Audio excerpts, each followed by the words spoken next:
only got 5 books this week, and look at my wallet! Oh yeah, and I've got a cold.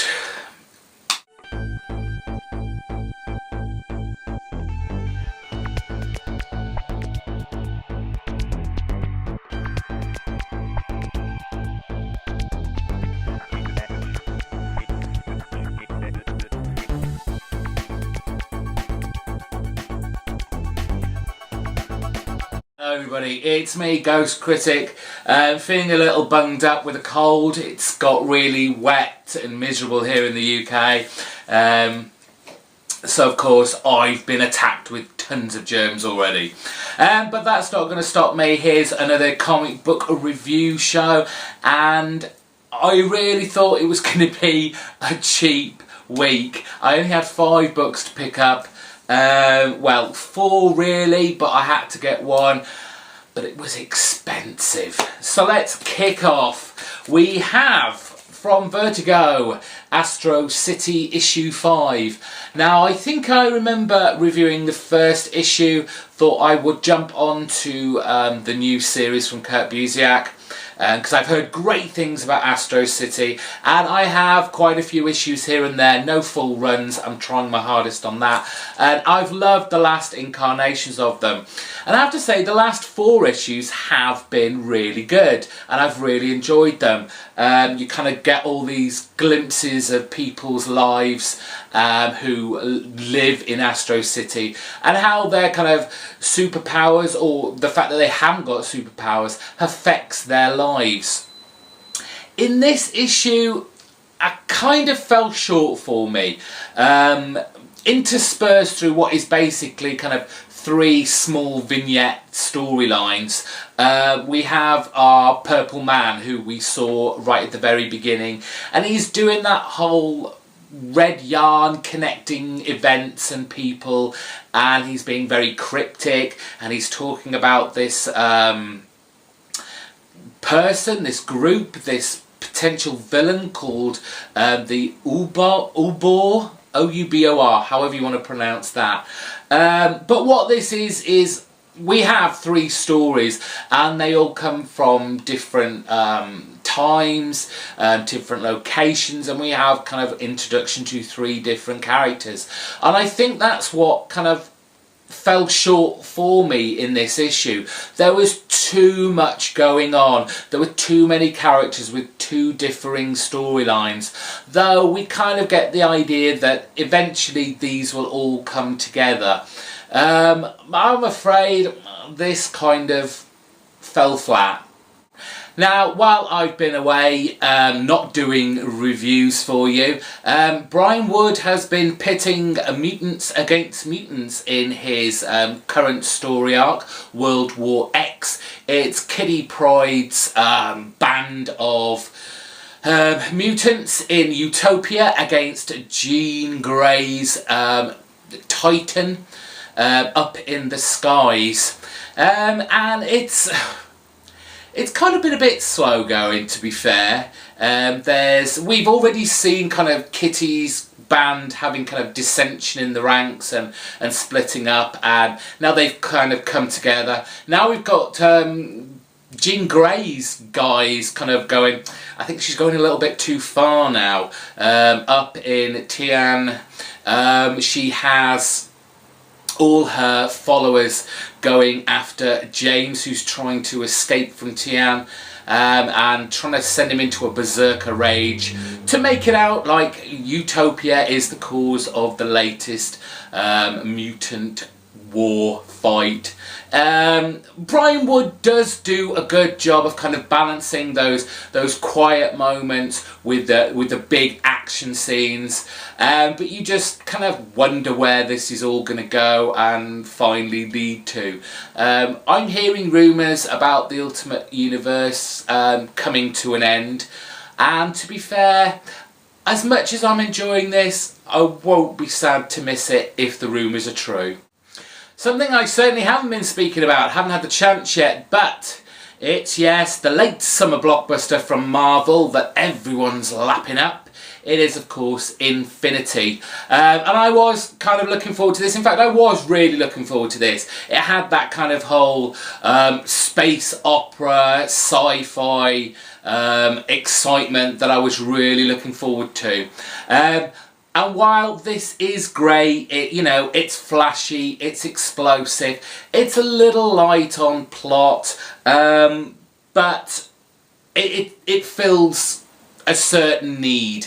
And like I said, we'll lap these big events up. I feel like I'm not getting the whole big picture, but that's because obviously Avengers and New Avengers are they're kind of accompanying books. And that's what really annoys me about these event books. And I know it's the case. It doesn't matter whether it's DC or Marvel. They both do it. Where, you have to buy these surplus titles to fill in all the gaps.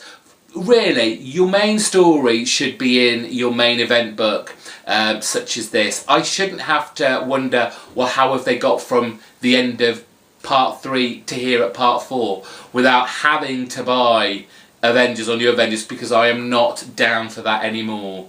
I will read the main event if it interests me, but I'm not going to spend my hard-earned cash on titles I'm not picking up. Still, it was fun, it's exciting, and next issue, the heroes fight back.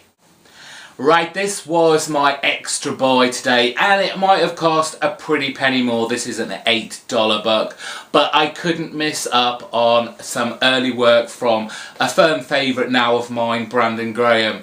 I was first introduced to this creator through one of our fellow comic book community YouTubers, Scott Custom Bromstar, when he was doing his kind of showing off all his graphic novels he's got, and he showed King City, and I lapped up every page of that. I loved it, and anything now I see Brandon Graham's, I'm going to try and pick up. For those of you who aren't familiar with Multiple Warheads, basically our main character is a girl called Sexica.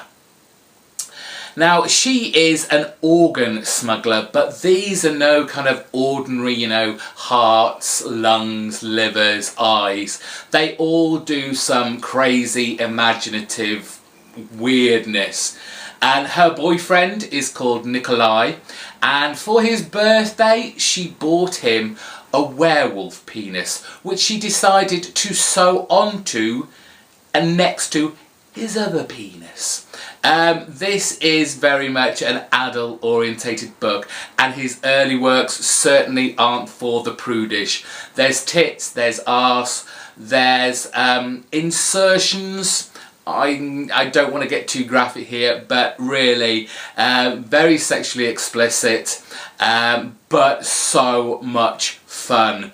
The story might go off on crazy tangents, and the artwork is just so engrossing, but it's kind of like, it's like a psychedelic trip, and it's just kind of wrapped up in this surreal imagination that could only come from Brandon Graham. It's worth every penny, and I'm glad I decided to pick this up. Multiple Warheads wasn't the only expensive book on the shelves this week. Batman issue 24 came out.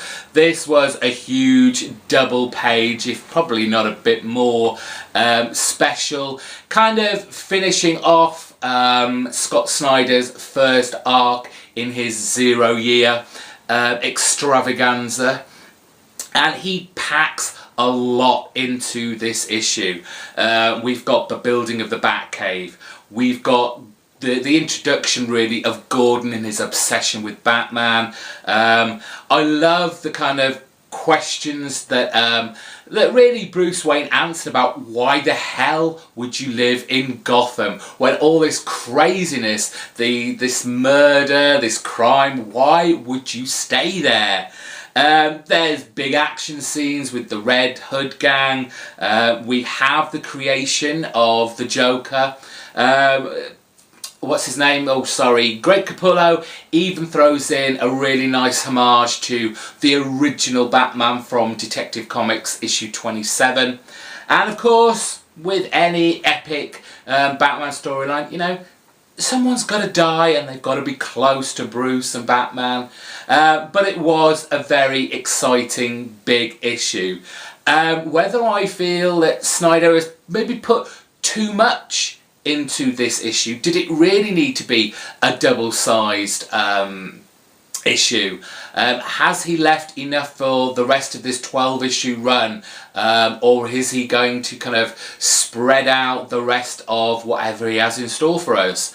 Again, there's another backup-ish story from, again, Scott Snyder with artist Danny Miki, and that kind of talks about the relationship of people trying to figure out who Batman is and, you know, the Bruce Wayne persona. Very nicely and cleverly done and explained, and also leads us into Scott Snyder's next kind of arc for 0 Year, and that is the Dark City with the Riddler.